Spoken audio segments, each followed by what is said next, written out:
Hello guys, how are you all guys? আজি আকৌ matric আৰু হায়াৰ সেকেন্ডাৰী এক্সামৰ ষ্টুডেন্ট বিলাকৰ বিষয়ে কিছু কথা পাতিম। যেহেতু গভৰ্নমেন্টে এতিয়া কৈ আছে যে যিসকলে এইটো বছৰত যিসকলক পাছ কৰাই দিয়া হৈছে সেই সকল ষ্টুডেন্ট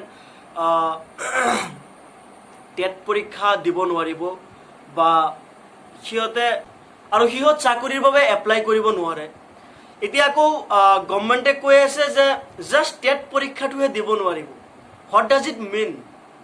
এইটো মানে কি? কাৰণ অসমত সবেই দেখি আছে যে আল্টিমেটলি টেটৰ কাৰণে প্ৰত্যেক বছৰে যিমান পোষ্ট থাকে বা ওলাই, আপুনি যদি দেখে বেলেগ ডিপাৰ্টমেণ্টত চাকৰি নায়েই বা চাকৰি পোৱাই নাযায় অসমত।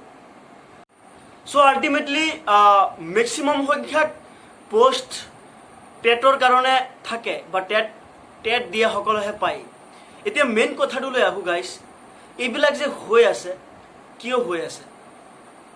এইটো আমাৰ অসম চৰকাৰৰ বিফলতা বুলি কম নে কি কম ভাবি পোৱা নাই।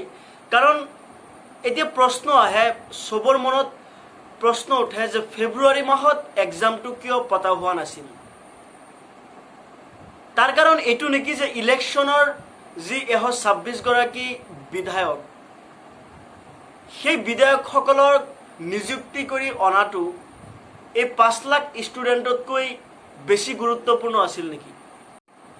কথাটো এনেকুৱা লাগিছে যেন ছাত্ৰৰ জীৱনতকৈ ইলেকশ্যনৰ গুৰুত্বটো খুবেই বেছি,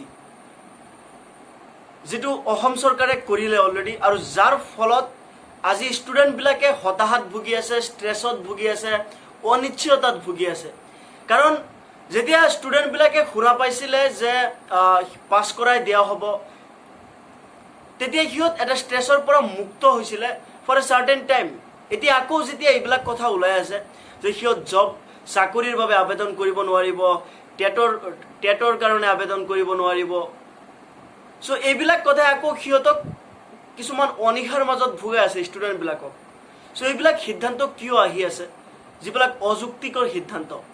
কাৰণ এক্সাম কেঞ্চেল কৰাটো চৰকাৰেই সিদ্ধান্ত লৈছে, কাৰণ তাত ষ্টুডেণ্টৰ একো নাই। কাৰণ চৰকাৰে যদি নিৰ্দেশ দিয়ে বা সিহঁতে যদি এটা টাইমলাইন দিয়ে যে আমি এনেকুৱা এটা সময়ত পাৰ্টিকুলাৰ কৰোণা যোৱাৰ পিছত বা যেতিয়া আমি এক্সামটো কণ্ডাক্ট কৰিম, তেতিয়াহ'লে ষ্টুডেণ্টবিলাকে কিবা এটা ভাবি যে য়েছ আমাৰ এক্সাম হ'ব, সেইটো ভাবি সিহঁতে ৱেইট কৰিব পাৰে। কিন্তু অভিয়াছলি সময়বিলাক গৈ আছে, কৰোণা গৈ আছে, চ' তাৰ কাৰণে যিটো ডিচিশ্যন লোৱা হৈছিল যে এক্সামটো নহয়, ষ্টুডেণ্টবিলাকক কি কৰিব, এটা মানে ভাৰ্চুৱেল এটা ইভালুৱেশ্যন কৰি পাছ কৰাই দিয়া হ'ব। ডেট ইজ গ্ৰেট, সেইটো কৰিছে। এতিয়া আকৌ এইবিলাক কথা তাৰ মাজত কিয়? তাৰপিছত আৰু এটা পইণ্ট ক'ব লাগিব যে চৰকাৰে কৈ আছে যে এক্সামটো যদি কোনোবাই বিচাৰে, কোনোবাই যদি এতিয়া দিয়া মাৰ্কছটো লৈ যদি সুখী নহয়, যদি এক্সামটো দিব বিচাৰে, তেতিয়াহ'লে আকৌ এক্সামত অৱতীৰ্ণ হ'ব বিচাৰিব। এইটো মানে কি?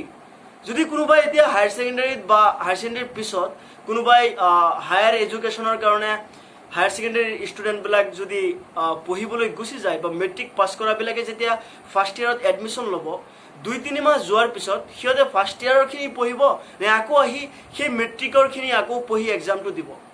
চ' এইটো এটা ভেলুলেছ কথা যে এক্সাম 2 মাহ পিছত পাতিব বা 3 মাহ পিছত কৰোণা যোৱাৰ পিছত হ'ব, আৰু তেতিয়া ষ্টুডেণ্টবিলাকে যদি ইচ্ছা কৰে দিব পাৰিব, যিসকলে মাৰ্কছ লৈ সুখী নহয় বা যিসকলে তাতকৈ বেছি এক্সপেক্ট কৰে।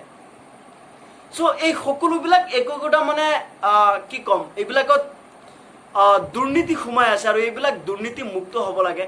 কাৰণ আমাৰ শিক্ষা ব্যৱস্থাটো এনেই পিছপৰা।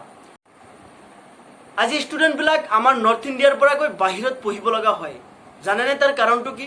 কাৰণ বাহিৰৰ যিটো শিক্ষা ব্যৱস্থা, এইটো খুবেই নিখুঁত আৰু খুবেই ষ্ট্ৰং হয়, আৰু আমাৰ যি শিক্ষা ব্যৱস্থা বাহিৰৰ তুলনাত 100 গুণ তলত পৰি আছে। আৰু তাৰ মাজতো যেতিয়া চৰকাৰে এনেকুৱা ধৰণৰ সিদ্ধান্ত লয়, কিছুমান অনিচ্ছাকৃত সিদ্ধান্ত, এইবিলাকে আকৌ ষ্টুডেণ্টবিলাকৰ ভৱিষ্যত এখোজ পিছলৈ টানি আনে।